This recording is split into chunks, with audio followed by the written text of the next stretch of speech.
is Ashish and today we are going to study your class 12th chapter number 12 Youth and the Task Ahead part 1.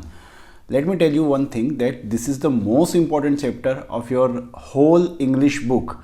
इसमें से सबसे ज़्यादा बार at least 10 years में से 6 बार तो इससे पैसेजेस पूछे गए हैं और साथ ही में आप अगर देखोगे तो जो क्वेश्चन बैंक नए बन रहे हैं उसमें भी इसे स्पेशली इम्पॉर्टेंट चैप्टर रिगार्ड करते हुए इसके सबसे ज़्यादा क्वेश्चन आंसर्स दिए गए हैं और साथ में पैसेजेस भी बनाए गए हैं। तो चलिए स्टार्ट करते हैं। Let me tell you one thing another कि ये एक हाईली फ़िलोसॉफिकल चैप्टर है, पॉलिटिकल चैप्टर है, जिसमें बहुत सारी बातें ऐसी होंगी जो शायद हमको अभी ना समझ में आए और हमें शायद उसके ऊपर रिसर्च करना पड़े। लेकिन ये चैप्टर हमारे पॉलिटिकल व्यू के हिसाब से, हमारे जनरल नॉलेज के हिसाब से और हमारे जो फ़िलोसॉफ़ी है उसके हिसाब से बहुत ही ज़्यादा इम्पोर्टेंस रखता है। देखते हैं youth and the task ahead, doctor Karan Singh. Doctor जो करण सिंह है वो राजा हरि सिंह जी के बेटे हैं जो कि कश्मीर के राजा हुआ करते थे जब कश्मीर को भारत में मिलाया गया। ऑफ कोर्स ये उन्हीं के बेटे हैं और ये कांग्रेस के पॉलिटिशियन भी रहे हैं, अभी भी जीवित हैं और धारा 370 हटने पर इनके काफ़ी इंटरव्यूज़ फेमस हुए थे। तो हम देखते हैं कि क्या वो हमसे कहते हैं। Our freedom was won with great struggle and sacrifice after centuries of servitude to foreign rule. हमें आज़ादी जो मिली थी वो बहुत ही कड़े संघर्षों, बहुत ही कड़े त्यागों के बाद और सदियों की गुलामी के बाद हमें मिली थी। And it is important that those of us belong to the post-independence generation should not fall into the error of taking our freedom for granted। और हमारे लिए जो कि पोस्ट इंडिपेंडेंट के लोग हैं यानी कि आज़ादी के बाद जिन जिन ने जन्म लिया उनके लिए बहुत ज़रूरी है कि हम इसे हल्के में ना लें कि हम आज़ाद हैं। The maintenance and strengthening of freedom is task even more onerous than its attainment। आज़ादी को पा लेना जितना कठिन नहीं था उससे बहुत ज़्यादा कठिन है इस आज़ादी को ताकतवर बनाना और मेंटेन करके रखना। In any nation the youth necessarily forms the vanguard in most spheres of activity. किसी भी देश के युवा जो होते हैं अधिकतर गतिविधियों में वही हिस्सा लेते हैं और देश की जो मजबूती है उसको है ना ताकतवर बनाते हैं या उसको और ज़्यादा स्ट्रेटन करते हैं देश के युवा। And it is the essential that at this crucial junctures, its powers must be mobilized further to strengthen our integrity and our capacity to resist aggression। और हमारे लिए, देश के लिए ये बहुत ज़रूरी है कि देश की जो सबसे बड़ी ताकत है यानी कि युवा, उनको मोबिलाइज़ किया जाए, उनको गतिशीलता प्रदान की जाए, उनका यूज़ किया जाए देश के लिए ताकि विदेशी एग्रेशन को रोका जा सके। फॉर एग्ज़ाम्पल हमारे युवाओं की बहुत बड़ी भूमिका है जिस तरह से चाइना आज हमारे साथ बर्ताव कर रहा है और जिस तरह से चाइनीज़ एग्रेशन लगातार हमें धमका रहा है, कभी सिक्किम में, कभी लद्दाख में, और हमारी टेरिटरीज़ जो हमारी देश की सीमाएं हैं उस पर कब्जा करने की कोशिश कर रहा है। ऐसे में हमारे देश के युवाओं का फ़र्ज़ बनता है कि वो देश का साथ दे, चाइनीज़ सामानों का बायकॉट करे, चाइनीज़ चीज़ों का बायकॉट करे और वक्त पड़ने पर चाइना के साथ लड़ने के लिए मजबूती से खड़ा भी रहे। What is required as an immense burst of idealism and energy among our youth। किस चीज़ की ज़रूरत होगी? आदर्शवाद की, एनर्जी की यूथ के अंदर, who must be deeply committed to the task of safeguarding this great nation of ours। जिसमें बहुत ज़्यादा कमिटमेंट होना चाहिए कि हम इस देश की सीमाओं की रक्षा करेंगे किसी भी शर्त पर। Founded on the twin ideals of secularism and democracy. हमारा देश जो रखा गया था या बनाया गया था, जिसकी नींव रखी गई थी सेक्युलरिज्म यानी कि धर्मनिरपेक्षता पे, जहां हम धर्मों में भेदभाव नहीं करेंगे, और डेमोक्रेसी यानी प्रजातंत्र के ऊपर। In particular our young nation of ours in particular, our young men and women studying in schools, colleges and universities have special responsibilities, for while they are no longer children, they have yet not got fully involved in the routine adult life। हमारे देश के स्कूलों और colleges में पढ़ने वाले जो छात्र छात्राएं हैं उनकी एक बहुत बड़ी जिम्मेदारी बनती हैं, क्योंकि वैसे तो वो अभी बच्चे नहीं रहे लेकिन वो पूरी तरह से एडल्ट लाइफ में एंटर भी नहीं हुए हैं। They constitute an immense reservoir of strength which if properly canalized can prove to be source of great power to the nation। ये भंडार हैं, ये युवा जो हैं ये भंडार हैं देश की ताकत का, और अगर इसे सही दिशा दी जाएगी तो ये हमारे देश के लिए बहुत ही उपयोगी साबित होने वाले हैं।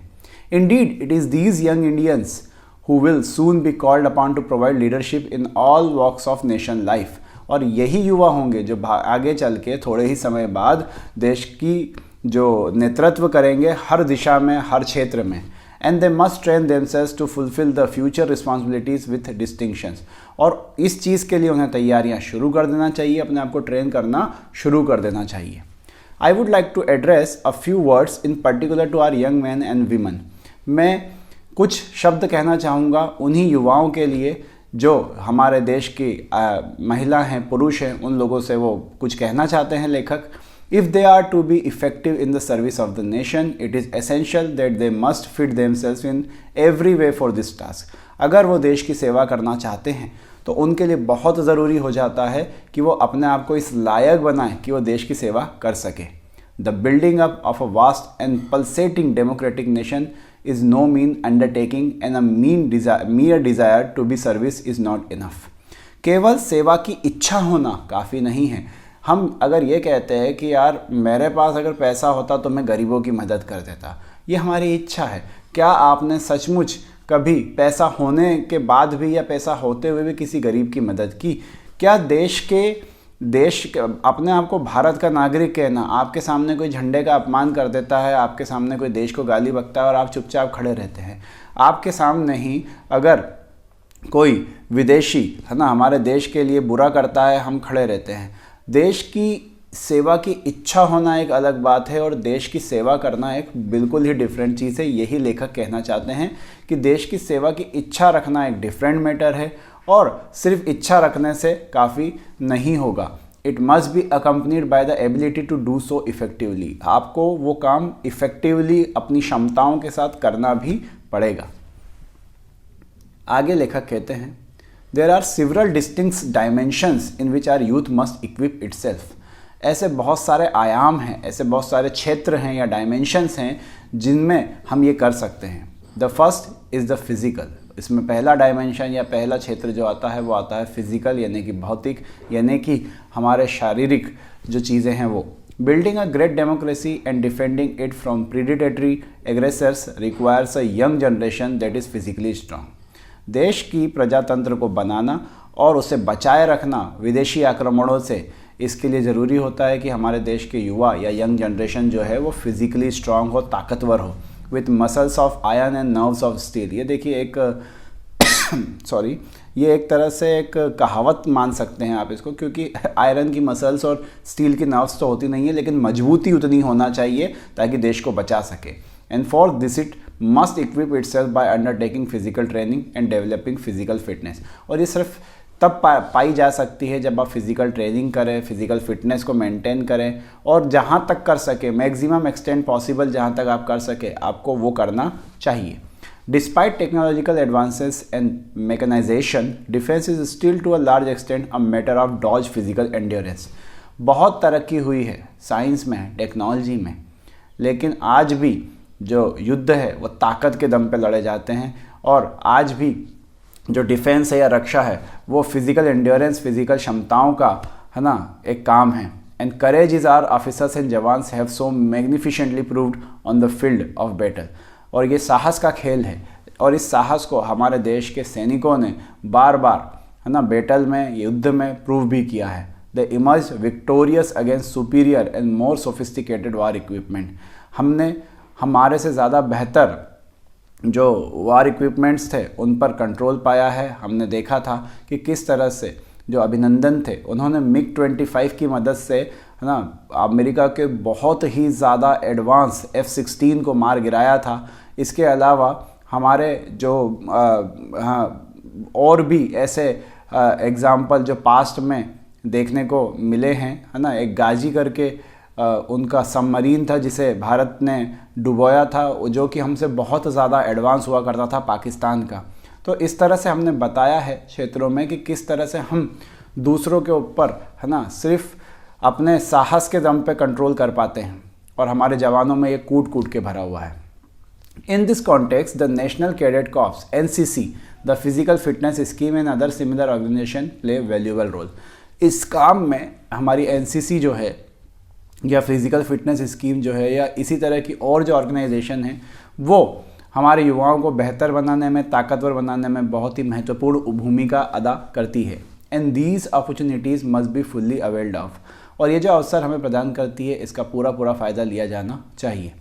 Along with physical fitness the qualities of discipline and teammanship are essential. तो फिजिकल फिटनेस के साथ में युवाओं के अंदर ना डिसिप्लिन, टीममैनशिप, ये सब ज़रूरी होना चाहिए। Particularly for those planning to join the proud ranks of our defence forces, खासकर उन लोगों के लिए जो आगे चल के भविष्य में डिफेंस फोर्सेस को ज्वाइन करने के बारे में सोच रहे हैं। Because what is required is not only individual achievement but corporate progress. क्योंकि सिर्फ इंडिविजुअल अचीवमेंट्स की बात नहीं है, सिर्फ आपको अकेले नहीं देखना है कि मैंने अकेले क्या प्राप्त कर लिया, आपने मिलजुल के क्या तरक्की करी, ये हमें देखना होगा डिफेंस फोर्सेस के अंदर। The second dimension is the intellectual. हमारे लिए सेकेंड डायमेंशन की बात की जा रही है जिसमें इंटेलेक्चुअल यानी कि बुद्धि यानी कि हमारी दिमागी क्षमताओं की बात होती है। We live in a highly competitive age of science and technology. आज का समय जो है, हम जिस समय में जी रहे हैं उसमें साइंस और टेक्नोलॉजी में बहुत ही ज़्यादा प्रतियोगिता देखने को मिलती है and can no longer afford the luxury of mediocrity if we are forge ahead. अगर हम आगे बढ़ना चाहते हैं तो हम हमेशा मिडी की ओर बन के या फिर सिर्फ ऐसे लोग बन के जो दूसरों पर डिपेंड रहें, ये सही नहीं होगा। आज हम देख सकते हैं कि हमारी जो इंडिया की पॉलिसी है वो है ना आत्मनिर्भर बनने की। हम पहले हथियार विदेशों से खरीदते आए हैं, आज भी खरीद रहे हैं, लेकिन हम कोशिश कर रहे हैं कि हम बहुत बेहतर हथियार खुद बना पाए, जिसमें हमने बहुत सफलता प्राप्त करी है। ब्रह्मोस जैसी सुपरसोनिक मिसाइल्स आज हमारे देश में डेवलप हो रही है। हम विमानों पे भी काम कर रहे हैं और तेजस जैसे विमान हम खुद बना रहे हैं। तो India is moving ahead for self reliance. हम आत्मनिर्भर बनने की पूरी कोशिश भी कर रहे हैं, टेक्नोलॉजी में आगे बढ़ रहे हैं। The rapidly changing nuclear age requires our youth to be intellectually far more alert and competent than their predecessors। और जिस तरह से ये न्यूक्लियर एज जिसे कहा जाता है, ये जितनी तेज़ी से बदल रही है, हमारे युवाओं के लिए बहुत ज़रूरी हो गया है कि वो और ज़्यादा अलर्ट और ज़्यादा कॉम्पिटेंट बने अपने पूर्वजों से जो इससे पहले होके गए हैं। And therefore every young men and women today studying in schools and colleges and universities must aim at academic ability of the highest order। इसीलिए आज देश के युवाओं के ऊपर जिम्मेदारी है कि वो स्कूल, कॉलेज, यूनिवर्सिटी जहाँ भी पढ़ रहे हैं उसमें अपनी पढ़ाई को हाईएस्ट ऑर्डर पे ले जाएं, सबसे ज़्यादा बेहतर करें।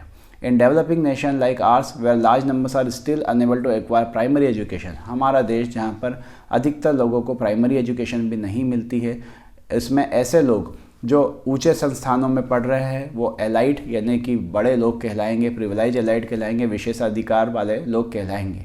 दे must therefore repay their debt to society by not wasting a single moment of academic life in futile और डिस्परेटिव परस्यूट्स। चाहे कितनी ही मुसीबतें आ जाएं, हमारे देश का हम पर एक कर्ज है। इस कर्ज को उतारने के लिए देश के युवाओं को आवश्यकता है कि वो पढ़ाई को किसी भी कीमत पर ना छोड़े, चाहे कुछ हो जाए पढ़ाई पर रोक ना लगाएं, but strain every nerve to become able and efficient in the respective field of study. और कोशिश करें कि वो अपनी जो फील्ड ऑफ स्टडी है, चाहे वो कॉमर्स से हों, चाहे बायो से हों, चाहे इंजीनियरिंग से हों, उन्हें उसमें सबसे बेहतर करना होगा, सबसे आगे बढ़ना होगा, so that they can serve India with greater efficiency, ताकि वो भारत की जो सेवा है वो बेहतर क्षमताओं के साथ कर सकें। In this context the futility of students getting involved in party politics and introduce to obvious is need any reiteration. इसमें यहाँ पर पार्टी पॉलिटिक्स जो होता है उसमें शामिल होने की भी कोशिश करना चाहिए। यहाँ पर साफ साफ कहा जा रहा है कि जैसे JNU, दिल्ली यूनिवर्सिटीज़ में जो इलेक्शंस होते हैं उसमें भी युवाओं को बढ़ चढ़कर हिस्सा लेना चाहिए। The third is the dimension of patriotism. हमारा तीसरा जो आयाम आता है वो आता है देशभक्ति। I am concern here not so much with routine meaning of this term. लेखक यहाँ पर देशभक्ति का जो रोज़ाना मतलब समझा जाता है उससे मतलब नहीं निकाल रहे हैं। That deeper patriotism which transcend all pettiness and exclusivism and creates in our youth a deep urge for nation unity and progress. यहाँ पे देश के जो देशभक्ति है उस देशभक्ति की बात की जा रही है जो देश को राष्ट्रीय एकता और तरक्की का मार्ग दिखाता हो। This alone can eradicate corruption and nepotism. ये अकेला करप्शन यानी भ्रष्टाचार, नेपोटिज्म यानी भाई भतीजावाद को हमारे देश से दूर कर सकता है।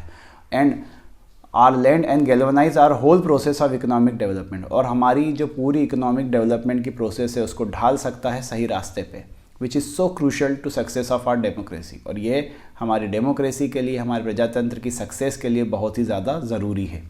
The youth of a nation is always the the fountain head of its idealism. जो देश के युवा होते हैं वो हमेशा इस देश के आदर्शवाद की नींव होते हैं। And our young men and women must have a full realization that it is up to them to provide a new moral impetus to India at this crucial juncture in her history as a free nation। और हमारे देश के युवाओं के ऊपर, युवा पीढ़ी के ऊपर एक बहुत बड़ी जिम्मेदारी है कि वो इस देशभक्ति की जो धारा है उसे आगे बढ़ाए और हमारे इतिहास से भी सबक ले, सीखे कि हम कैसे एक आज़ाद देश बने रहे हैं।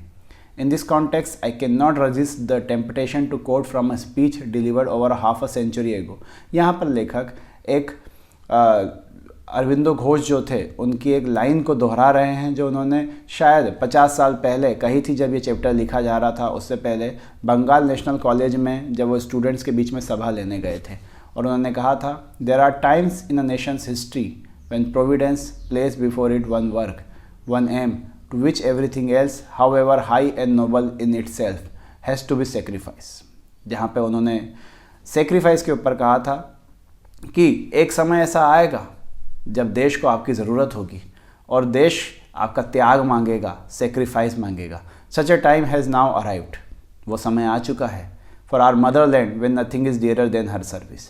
हमारे देश के लिए वो समय आ चुका है, हमारी मातृभूमि के लिए वो समय आ चुका है कि जब इस मातृभूमि की सेवा से बढ़कर ज़िंदगी में कुछ भी नहीं है और हमें उस मातृभूमि की सेवा पर ही ज़्यादा ध्यान देना चाहिए।